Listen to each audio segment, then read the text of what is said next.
patuloy na pag-ulan na nagdulot ng pagtaas ng tubig sa lugar, nagsagawa ng forced evacuation ng mga tauhan ng Silang Municipal Police Station sa Barangay Adlas, Silang Cavite upang tugunan ng banta sa buhay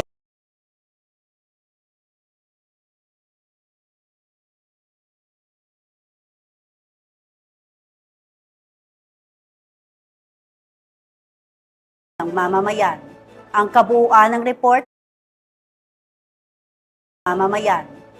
Silang Municipal Police Station sa Barangay Adlas, Silang Cavite kasabay ng patuloy na pag-ulan na nagdulot ng pag-apaw ng ilog sa lugar. Nito lamang ika-22 ng Hulyo taong kasalukuyan.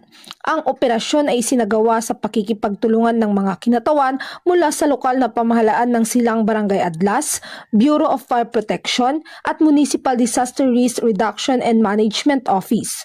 Ang mabilis na tugon ay bunsod ng banta sa kaligtasan ng mga residenteng naninirahan malapit sa pampang ng ilog na nanganganib dahil sa pagtaas ng tubig dulot ng walang tigil na buhos ng ulan. Layunin ng operasyon ng matiyak ang kaligtasan ng mga residente at maiwasan ang anumang trahedya sa gitna ng masamang panahon. Ang mga lumikas na pamilya ay pansamantalang dinala sa ligtas na evacuation center na itinalaga ng LGU.